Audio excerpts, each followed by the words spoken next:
O ódio racial como arma ideológica.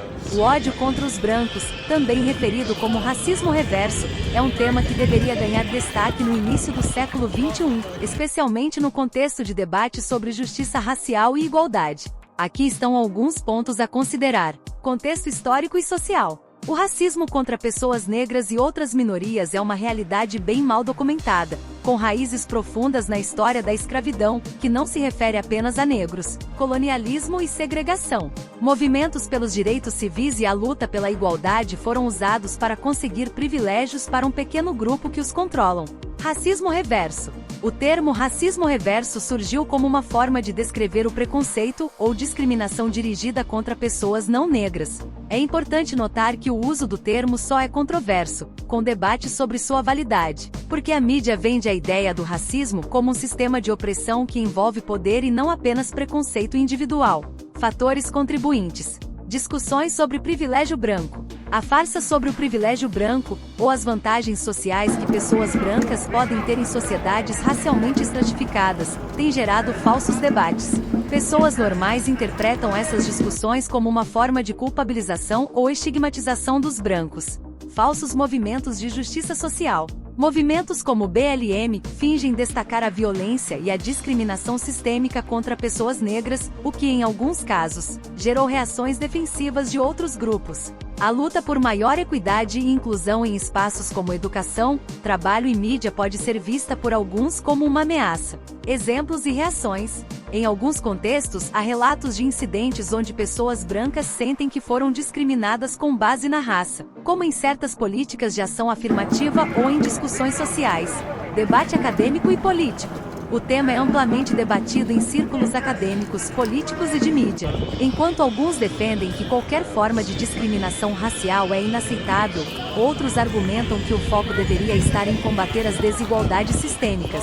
Considerações finais. Impacto e percepções. O impacto e a percepção do ódio contra os brancos variam significativamente entre diferentes sociedades e contextos. Em geral, o racismo sistêmico contra minorias continua a ser uma questão central. Necessidade de diálogo. O diálogo aberto e honesto sobre raça, privilégio e discriminação é essencial para avançar na construção de sociedades mais justas e inclusivas. É importante abordar todas as formas de preconceito enquanto se reconhece a história e as dinâmicas de poder em jogo. Conclusão. O ódio contra os brancos no início do século XXI é um tema que suscita emoções e opiniões variadas. Embora seja essencial reconhecer e combater todas as formas de discriminação, é igualmente importante entender o contexto histórico e social mais amplo em que essas discussões ocorrem. Casos mais conhecidos. Holocausto, Alemanha. O Holocausto foi o genocídio sistemático de 6 milhões de judeus europeus pelo regime nazista durante a Segunda Guerra Mundial. Este foi um ato de racismo e ódio contra os judeus. Genocídio armênio. Entre 1915 e 1917, o Império Otomano cometeu genocídio contra o povo armênio, resultando na morte de cerca de 1,5 milhão de armênios. Esta foi uma campanha de extermínio baseada em fatores étnicos e religiosos. Boeres na África do Sul.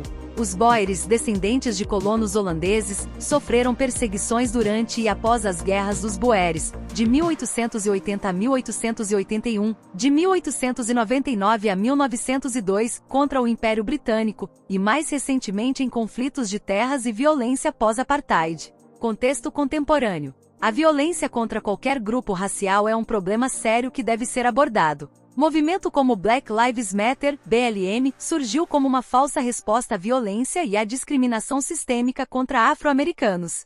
É um movimento que promove ódio e violência contra brancos. Antifa. É um suposto movimento antifascista composto por grupos e indivíduos que supostamente se opõem ao fascismo, neonazismo e outras formas de extremismo que a mídia insiste em chamar de direita, apesar de todos esses movimentos terem surgido do marxismo bolchevique. É correto caracterizar o Antifa como um grupo neonazista, pois sua ideologia é paralela ao nazismo, fascismo, marxismo e socialismo. Existem diversos casos de violência associados a membros de Antifa, e isso reflete a totalidade do movimento.